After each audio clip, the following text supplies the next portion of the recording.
Okay, so magandang araw. Nandito tayo ngayon para ipagpatuloy ang discussion natin ng week 8 pa rin ng most essential learning competencies. So, ito ay pang grade 9 at medyo komplikado kasi yung week 8 natin, no? Kaya medyo natagalan tayo dito. Pero kailangan natin maunawaan to kasi kakailanganin natin ito sa mga susunod na week natin. Okay, so ang focus natin today ay ito.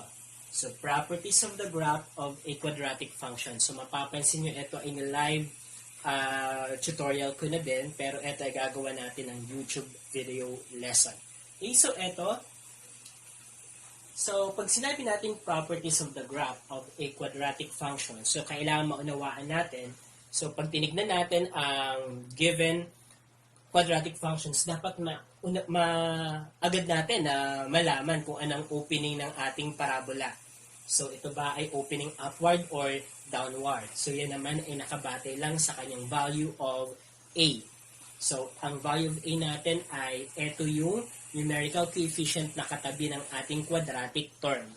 Okay, next ay vertex. So, ang vertex natin, that is the H and K. So, pwede natin gamitan ng ganitong pamamaraan. So, andito na yung expression behind the H and behind the K. So, pwede yan. Substitution lang tayo, malalaman na natin ang ating vertex. Or else naman, ang isang pamamaraan ay yung paggamit ng completing the square, na kung saan itra-transform natin ang given general form of quadratic function into a vertex form.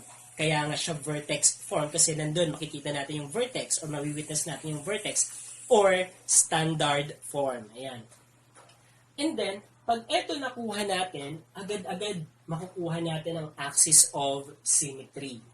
Pagkatapos niyan, so pag bring up natin, since we are talking about function, dapat malaman natin kung ano ba ang mga domain ng ating quadratic function na given. Ano ba ang range? So ang domain natin, isa lang naman to eh.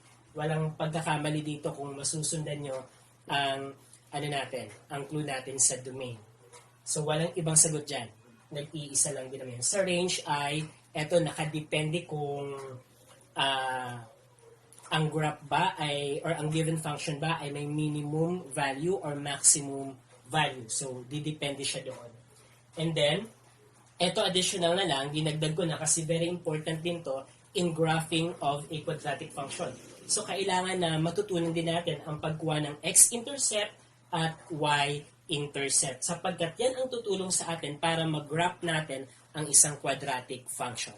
Pagpatuloy natin. So, simulan natin sa isang example. So, ang example natin ay y is equal to x squared plus 8x minus 20. So, this is a quadratic function. At kung mapapansin nyo sa example natin to, ang a natin, so let us identify. Our a is positive 1. Our b is positive 8. And our c is negative 20. So, for us to determine the opening, eto ang titignan mo. So, ang value ng a natin ay positive. Kapag positive yan, ibig sabihin, ang opening ng graph natin ay upward. So, eto ay opening upward. So, ibig sabihin, pag ganito ang parabola natin. So, it opens upward. Okay, so yan lang ang titignan natin. Pag negative naman kasi yan, ay opening downward. So, mamaya magbibigay tayo ng ganyang example. Dito muna tayo kay positive A. Okay, next, vertex. So, paano ko naman kukunin ang vertex? So, may dalawa tayong way, sabi ko kanina. So, una, gamitan natin ng expression ng H and K. So, here, ang H natin ay negative B over 2A. So, ibig sabihin, so negative, ang B natin ay 8, eto yan, over 2, ang A natin ay 1. Okay, so dito, ibig sabihin, negative times 8, we have negative 8, and then 2 times 1, we have 2. Then divide, so unlike sign, negative 8 divided by 2, that is negative 4. So, ibig sabihin, dito, ang H natin, so ang H natin ay negative 4. Okay, K naman. So, ang K natin ay ito, So 4AC minus B squared all over 4A. So 4, ang A natin ay 1, ang C natin ay negative 20. Okay, then minus, ang B natin ay 8 squared. All over 4, ang A ay 1. Okay, so next, simplify natin. 4 times 1 is 4 times negative 20. That is negative 80. And then, minus 8 squared, that is 64. 8 times 8 is 64. Okay, and then here we have 4. Okay, so, eto, kung titignan natin ang 80 sa 64, divisible by 4 eh. Pero pwede rin naman na i-add muna natin yan. So, negative 80 minus 64, so that is negative. Okay, so 80, 64, so we have 4, 14. No? So 144. So we have negative 144 kasi negative siya. Or we will change the sign of the subtrend and proceed to addition and say it is negative 144 ang magiging sagot siya. Okay, divided by 4. So 144 divided by 4. Ilang 4 meron sa 14? So meron tayong 3. Then 3 times 4, we have 12. And then subtract, we have 2 here and then 4. So ilang 4 meron sa 24? We have 6. So 6 times 4 is 20. 4, 0. So ibig sabihin, we have here 36 and then negative divided by positive, that is negative. So ibig sabihin, ang K natin ay negative 36.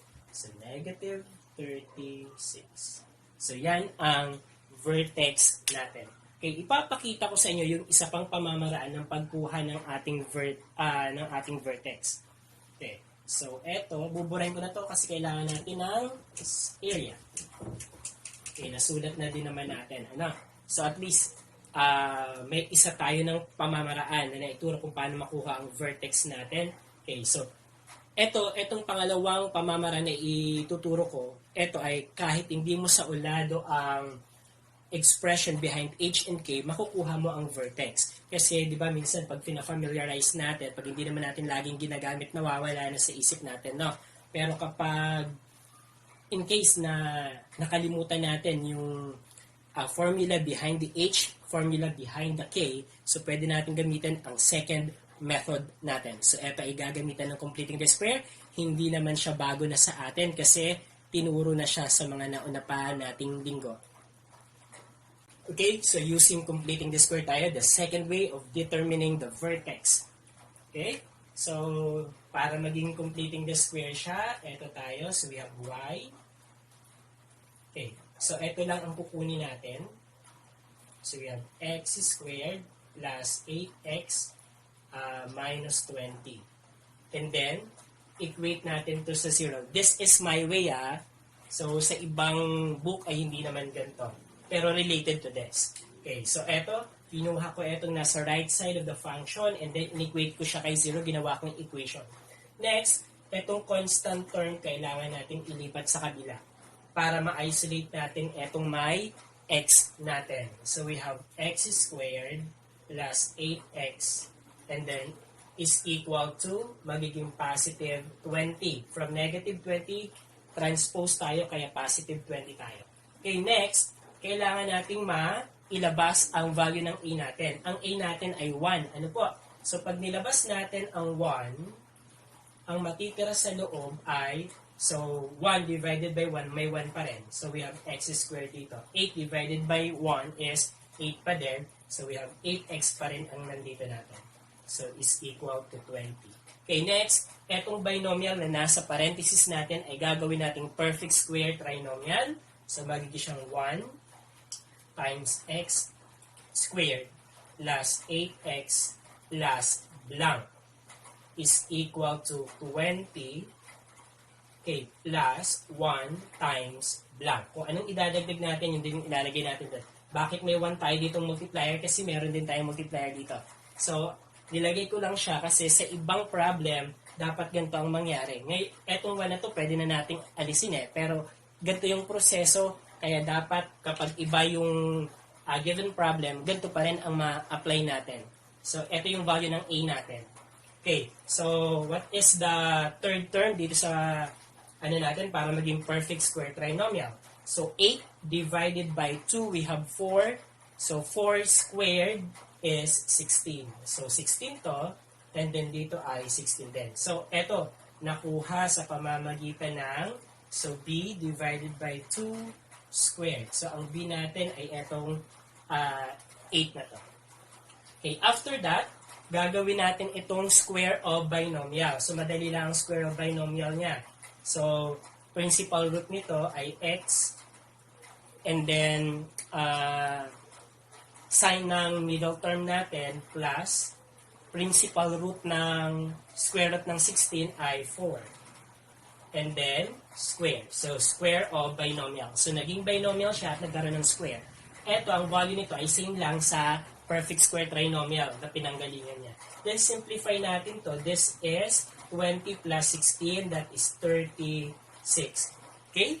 So, what next? Ito ay itra-transpose natin sa kabila. So, we have 1x plus 4 squared minus 36. And then, okay, so ito na tayo, naibalik na natin siya. And then, i-affix na natin ngayon si ating y. So, we now have this as the vertex form or standard form. Kaso dito, medyo may mga confusing part dito sa vertex form natin. So, dapat alam natin yung yung hitsura talaga ng ating vertex or standard form. So, ang hitsura niya ay y is equal to a times x minus h squared plus k. So, anong ibig sabihin? So, tignan niyo natin. So, we have y. Ang a natin ay 1. Okay, ang x natin, and then minus dapat itong nasa gitna. So, minus. Dito, makikita natin na plus 4 tayo. So, paano tayo magkakaroon ng minus dito sa binomial natin? So, magkakaroon tayo nun kapag ginawa nating negative 4 ito. So, minus, and then negative 4. And then square. So, tignan natin kung same lang ba ang value nito sa value nito. So, negative times negative is positive. So, we have positive 4. So, magiging plus 4 siya. So, ibig sabihin, pareho lang ang value. Nag-iba lang yung appearance niya kasi sa form natin or sa vertex form natin, ang operation between the binomial nasa loob ng parenthesis natin or square of binomial natin ay minus. So, i-aangkop natin siya doon para makita natin talaga kung ano ang value ng ating h. Okay. And then, plus, ang k naman natin, tignan nyo. So, negative, naging negative dito. So, paano magiging plus to? So, we have here negative 36. So, still the value are the same. Kasi positive times negative 36, that is negative 36. So, dito, magiging malinaw kung anong value ng h natin. So, tignan nyo. So, ito yung h, ito naman ang k. So, therefore, ang h natin ay negative 4, at ang k naman natin ay negative 36. So, tignan nga natin, check natin dun sa unang ginawa natin. So, negative 4, negative 36. So, etong part na to, ang medyo minsan alam na to eh. Alam na to ng bata, pero yung pag-identify ng vertex or ng value ng h at k, nagkakamali ang ating mga estudyante. Minsan, ang nailalagay nila ay 4 na agad-agad, then dito ay negative 36. So, magiging mali. So, parang naghirap ka na, and then sa dulo, nagkamali ka pa. Okay, ayan, na-reveal na natin yung dalawang proseso sa pagkuha ng ating vertex. So, yung isa gamit ang formula of h and k, pero wala siyang kasiguraduhan na mailalagay natin sa isip natin kung hindi naman natin araw-araw na ginagamit siya. So that's why inintroduce ko rin yung pangalawang way na kung saan kahit na mawala sa isip natin or hindi natin maalala kung anong value ng h and k, pwede pa rin natin makuha siya sa pamamagitan ng completing the square. Yung way na inintroduce ko sa inyo kanina. Okay, next, dito na tayo sa axis of symmetry natin. So, pag sinabi natin axis of symmetry, so kung titignan natin, so ang given natin ay opening upward, di ba? So, dito sa part na to, ito yung ating vertex. So, kung ito ang ating vertex, so ito ang ating negative 4, negative 36. So, this is the ordered pair for that. Okay. So, merong line na humahati. Okay. So, merong line na humahati sa ating parabola. So, kung titignan natin, dadaan siya dito sa vertex natin. So, ito, ang formula ng ating axis of symmetry. So, since it is axis of symmetry, so this is a line. So, since it is a line, at dadaan siya kay x value natin ng ating vertex. So, this is equal to x is equal to negative 4. So, ito, para ang magiging pattern natin dito ay x is equal to kung ano ang value ng ating h. So, ang value ng h natin ay negative 4. So, ito yan. So, ito. So, x is equal to negative 4. That is a linear equation. So, that is a linear equation. So, ang ating axis of symmetry ay isang linear equation.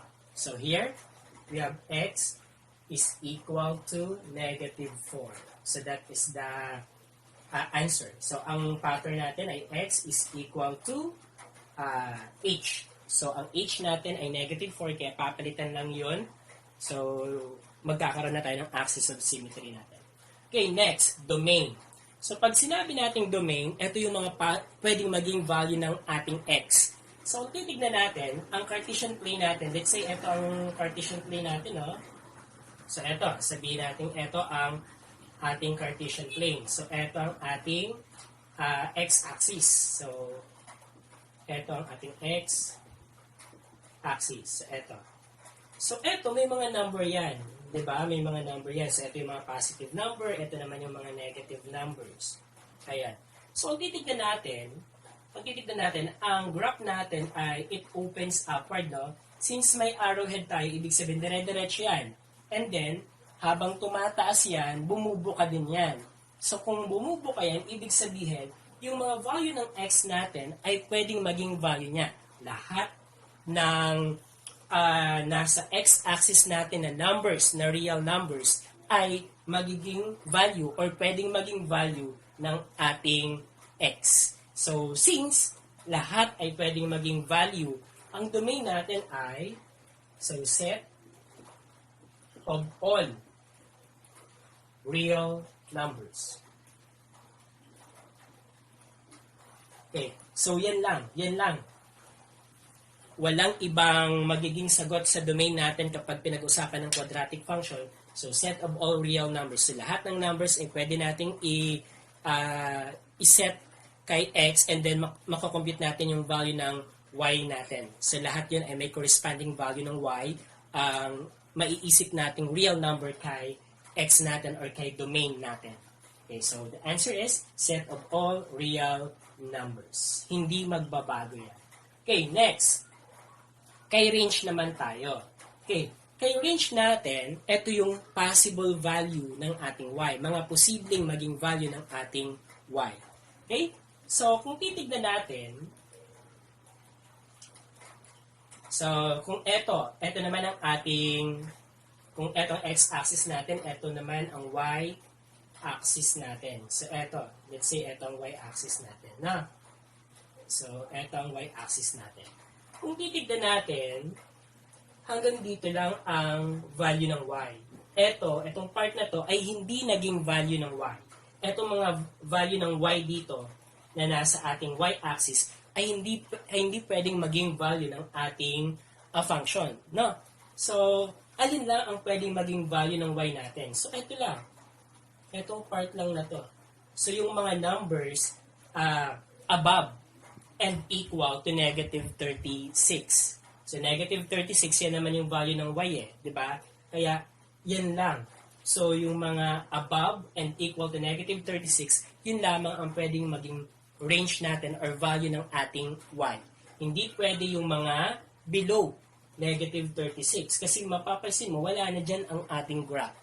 So, ang range natin ay nakadepende kung ano ang meron ang isang quadratic function na given. Minimum value ba or maximum value? So, eto, since opening upward siya, ang meron sa kanya ay minimum value. So, since minimum value ang meron sa kanya, so, ibig sabihin, ang sagot natin dito ay set of y, where y is greater than, no? So, greater than or equal kasi kasama yung negative 36 natin. So, negative 36. Ang negative 36 natin, that is the value of k. So, nasa vertex siya. Kung titignan natin, konektado siya, no? Konektado ang mga bagay-bagay dun sa una natin or sa vertex natin. So, ang pattern na susundan natin kay range ay, so y, where y is equal to, so, eto nakadepende kung minimum or maximum value meron siya. So, value of k. So, yan. Okay. So, eto, if it has minimum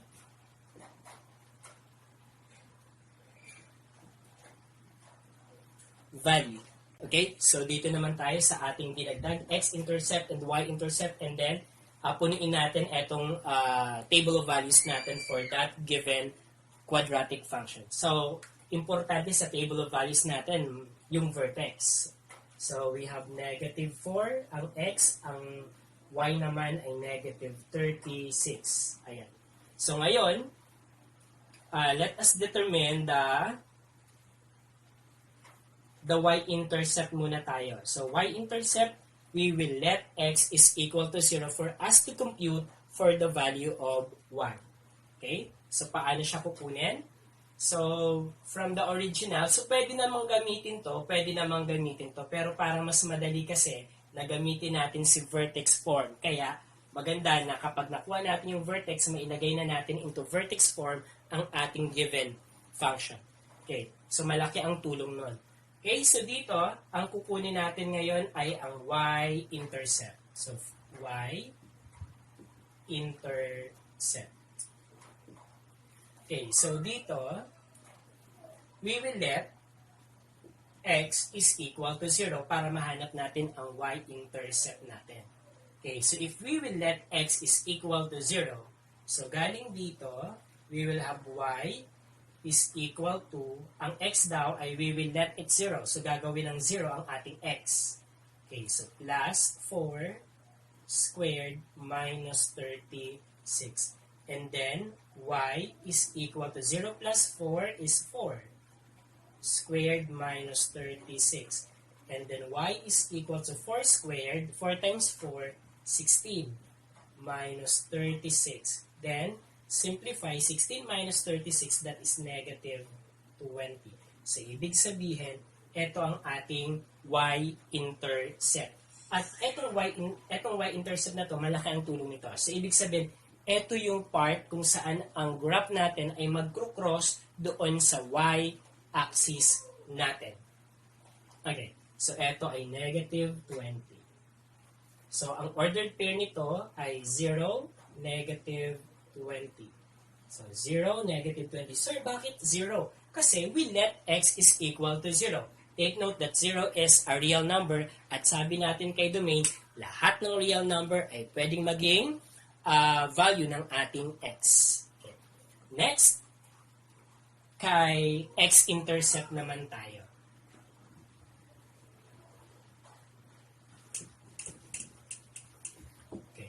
So, kay x-intercept naman tayo. So, commonly, dalawa ang x-intercept natin. Pero at most, iyon. So, pwedeng isa, pwedeng dalawa. Okay, so, pero kapag quadratic function, since dapat dalawa eh. Okay, so let y naman dito, let y is equal to 0 since ang kinukuha natin ay x-intercept. Okay, so kung let y is equal to 0, ang y natin magiging 0 and then x plus 4 squared minus 36. Okay? Then, solve natin ang x. Transpose natin si 36. So, magiging positive 36 is equal to x plus 4 squared. Ayan. And then, hindi tayo sanay ng ganito. Pwede nating i-interchange siya nang hindi nagbabago ang sign. Kasi we have the reflexive property. Ano po? Reflexive property tayo. So, dito, para matanggal natin etong square, we will apply the extraction of roots. Ano po? Extracting square root. So, place under square root. Square root nito, napag-aralan na natin yan sa solving quadratic equation. So, ito ay x plus 4. Mawawala lang yung square sa yung square root natin. Then, ito naman, plus or minus 6. So, we have that. And then, transpose natin si 4. So, magiging x is equal to plus or minus 6 minus 4. And then, hihiwalayin natin. We have the x of 1 and then x of 2. Ang x of 1 natin, gamitin ang positive 6, so minus 4. Kay x of 2 naman, gamitin si negative 6, yung isang sign pa, minus 4. So here we have 6 minus 4, we have 2.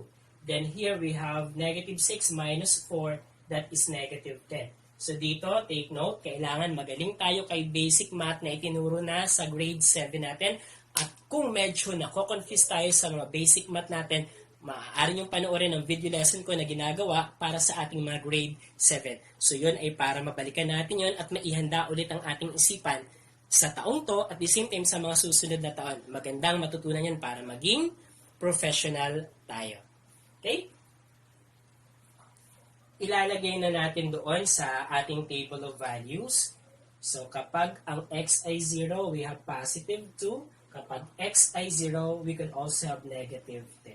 So yan, nabuo natin ang table of values natin. Next ay graphing tayo. Okay, so almost done tayo. So i-graph na natin ang ating table of values para makita natin ang itsura ng parabola na, or yung graph ng ating given quadratic function. So take note that ang quadratic functions na given natin, ang value ng a ay positive. Yung next natin gagawin, negative naman.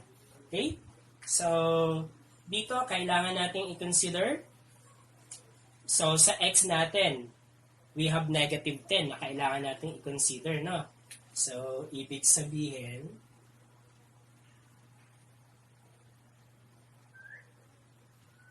okay, so ibig sabihin, mas malaki dapat yung area natin dito kasi we have up to negative 10. Dito naman ay negative 4 lang.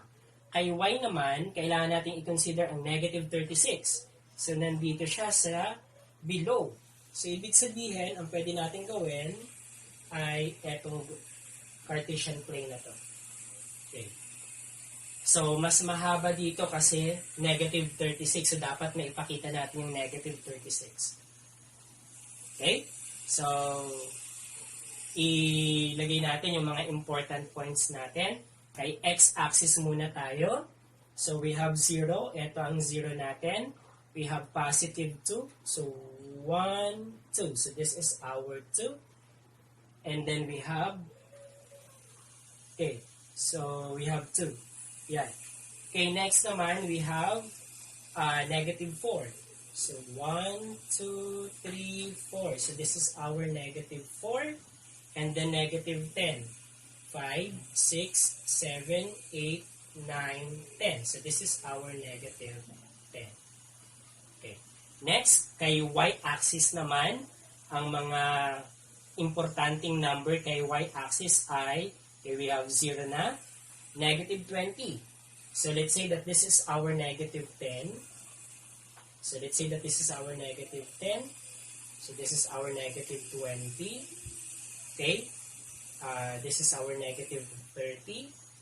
So, we have 36. So, 31, 32, 33, 34, 35, 36. So, ito ang ating negative 36. Ayan. Okay, next. Okay, so i-plot na natin. Ang unang i-plot natin ay ito. So, negative 4. Okay, negative 4.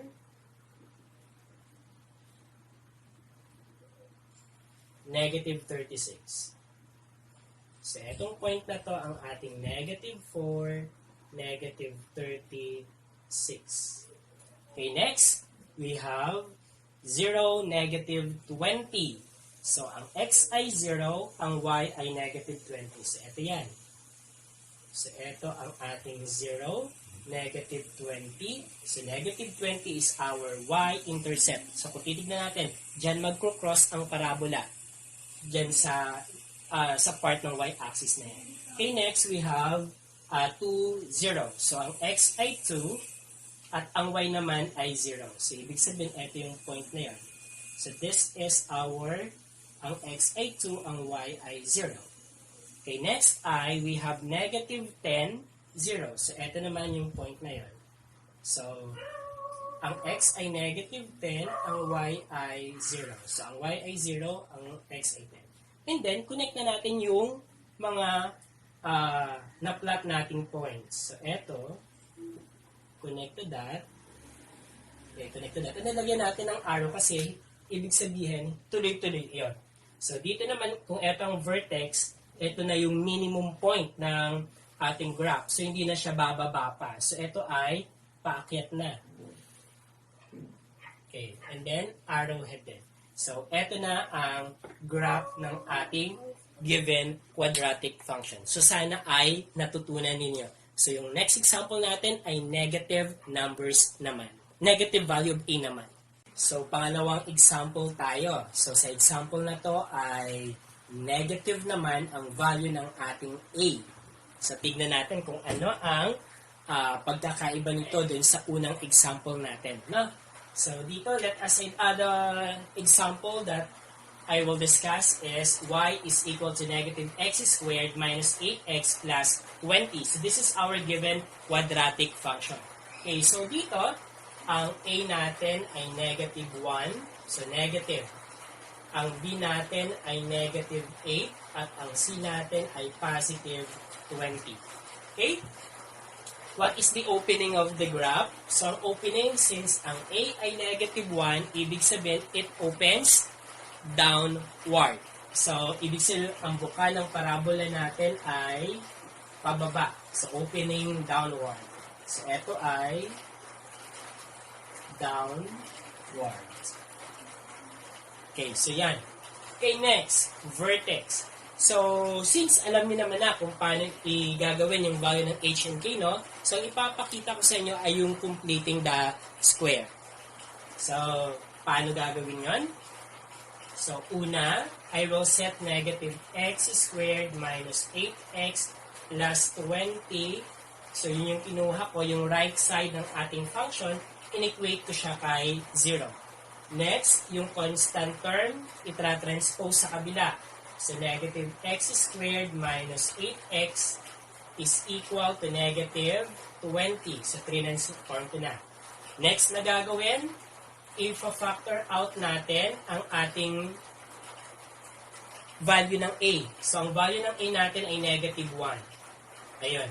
So, dito, eto, ang numerical coefficient ay negative 1 divided by negative 1. The answer is positive 1. So, here we have 1x squared or positive x squared. Dito naman, negative 8 divided by negative 1. The answer is positive 8. So, ibig sabihin magiging plus 8x. Ito. Then here, so negative 20 pa din. Next, meron na tayong binomial na nasa parenthesis natin.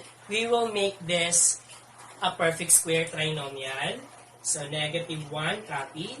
So, eto, that is equivalent to x squared plus 8x plus blank. So, dito ay b over 2 squared.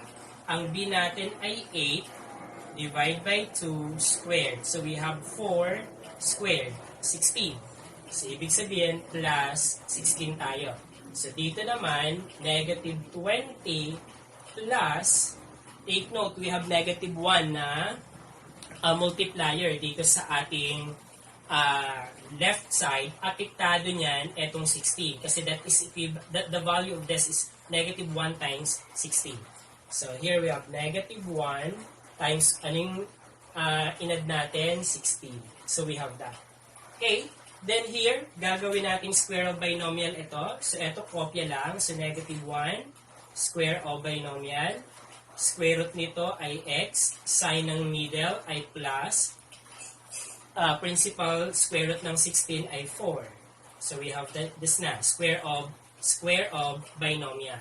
And then dito naman, we have a negative 20. Okay, negative 20, simplify lang natin to. Then minus, okay, or plus, negative 16. So this is equivalent to negative 36.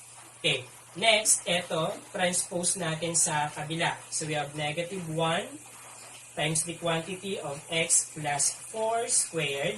Pag nilipat sa kabila, magiging plus 36. Okay, and then, affix na natin yung ating y.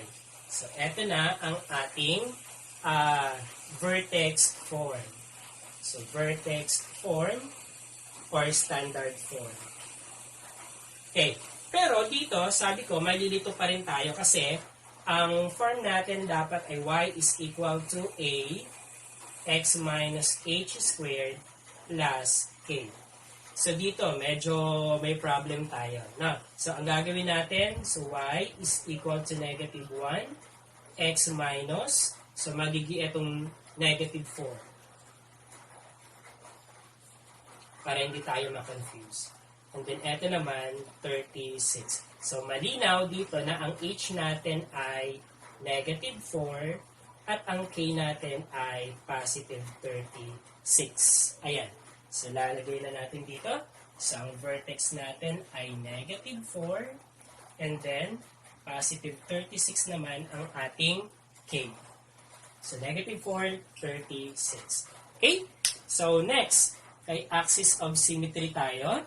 So, hindi na natin patatagalin to. Ang axis of symmetry, ang pattern ay x is equal to h. So, therefore, dito ang axis of symmetry ay x is equal to, ang h natin ay negative 4. So, eto na ang sagot natin kay axis of symmetry. Kay domain natin, still hindi magbabago to. Set of all real numbers. Okay? Kay range natin, eto ang may pagbabago. So, bakit magkakaroon ng pagbabago? So, since opening downward siya, so opening downward, at eto ang vertex, at ang vertex natin ay negative 4, positive 36. So, yan. So, kung titignan natin,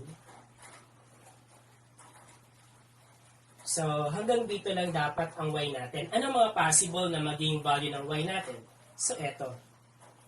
So, eto mga numbers na nandito sa baba ng 36 at kasama yung 36. So, ibig sabihin, that is less than ang gagamitin nating symbol. So, y, where y is less than or equal to k. So, since it has a maximum value.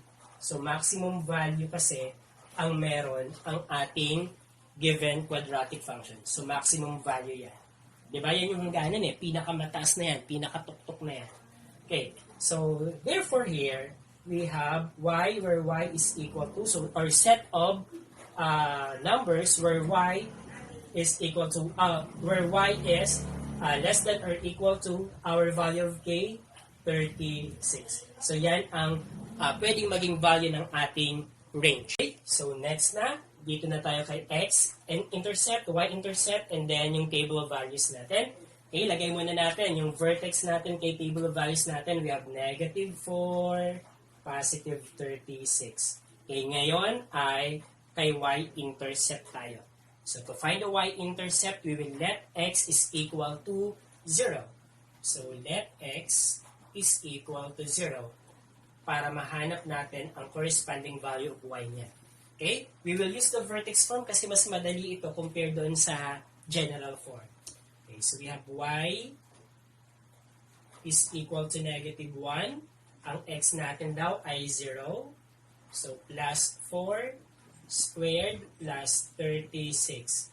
Y is equal to negative 1. 0 plus 4, that is 4. Squared plus 36. And then, y is equal to, so negative 1. 4 squared ay 16 plus 36. Then, negative 1 times 16, that is negative 16 plus 36. And then, addition of unlike sign, we will subtract. So subtracting that one, we have 20, and then honor the sign of the number with higher absolute value. So positive 36 is the number with higher absolute value, kaya positive 20 ang ating y-intercept. So y-intercept. So ibig sabihin, magkukross sa 20 kay y-axis ang ating graph. Okay. So here we have 20. Okay. So next tayo kay x-intercept naman tayo.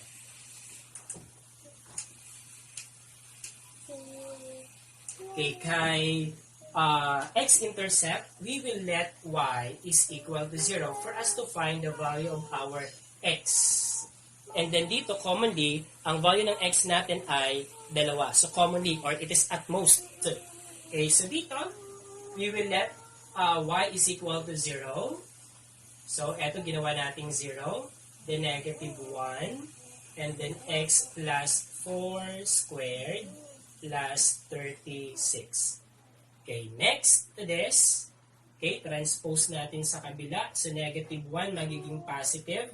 So we have 1 times x plus 4 squared is equal to 36. Ayan. And then 1 times this ay 1 na rin naman. So pwede na natin tanggalin itong 1 natin. So x plus 4 squared is equal to 36. Then, para mawala ang ating squared, so we need to extract. Okay, so yan. So extraction of roots tayo.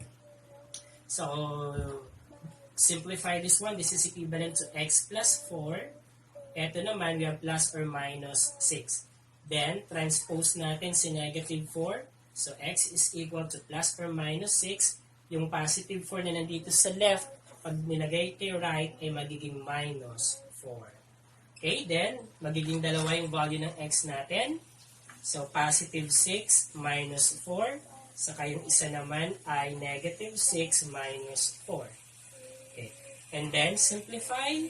6 minus 4 ay 2. Then, negative 6 minus 4, that is negative 10. So, ibig sabihin, may dalawa tayong value ng x kapag ang y ay inequate natin kay 0 or nilat natin kay 0. So, this is 2 and then negative 10. Ayan. The next ay, graph natin siya. So, same way. Okay, ngayon, mapapansin natin. So, sa x natin, negative 10 ang hangganan, then positive 2. Pero kay y naman natin, we have 36, then 20. Sa taas naman. So, dito tayo maglalagay ngayon ng ating x-axis. So, this is our x-axis. This is our y-axis. Okay, so dito, kay x natin, kailangan natin ng negative 4. So, 1, 2, 3, 4. So, this is our negative 4.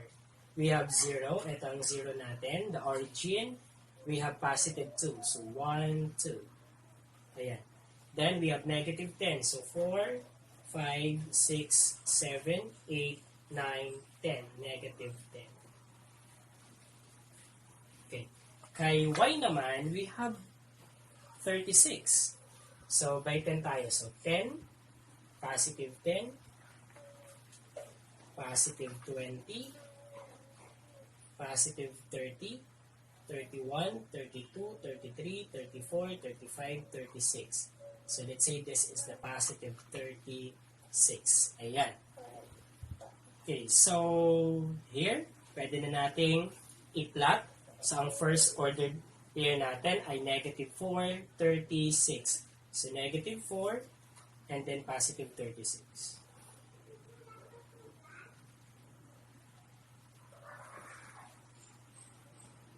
So, eto. So, this is our negative 4, positive 36. Okay, next, we have 0, 20. Ang x ay 0, and then ang y ay 20. So, eto. The y-intercept rather. So, this is 0, 20. So, ang x ay 0, ang y ay 20. Okay, next, we have positive 2, 0. So, ito ang ating positive 2, 0. So, ang x ay 2, ang y ay 0. And then, we have negative 10, 0. Ito, ang x ay negative 10, and then ang y ay 0. Then, connect na natin yung mga plinat natin na sorry. Medyo na-apit.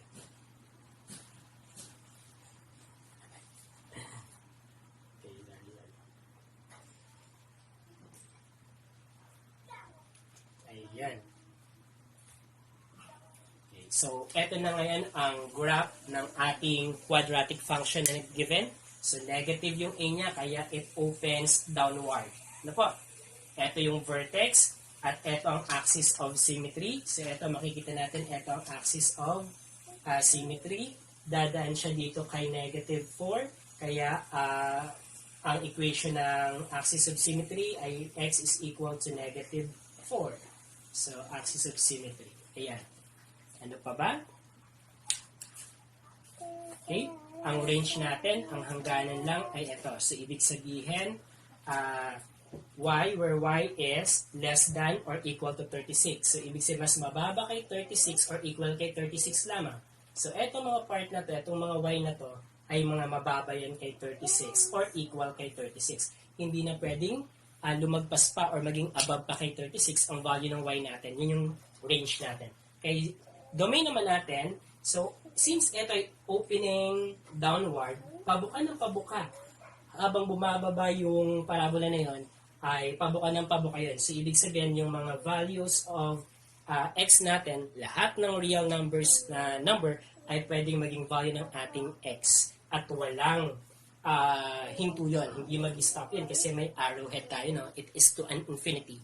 So, positive and negative infinity. Okay? So, that's all for this day. So, sana ay natuto tayo sa properties ng graph of quadratic function. So, medyo komplikado, pero eto, pag na-practice natin or binigyan natin ng pansin, ay it's fulfilling. Mararamdaman natin yung saya sa ating mga puso kapag ito ay nakuha natin. At kung may mga request kayo na topic, you can just tell me, just send me a message para mabigyan natin ng pansin. Okay? Thank you for watching. God bless.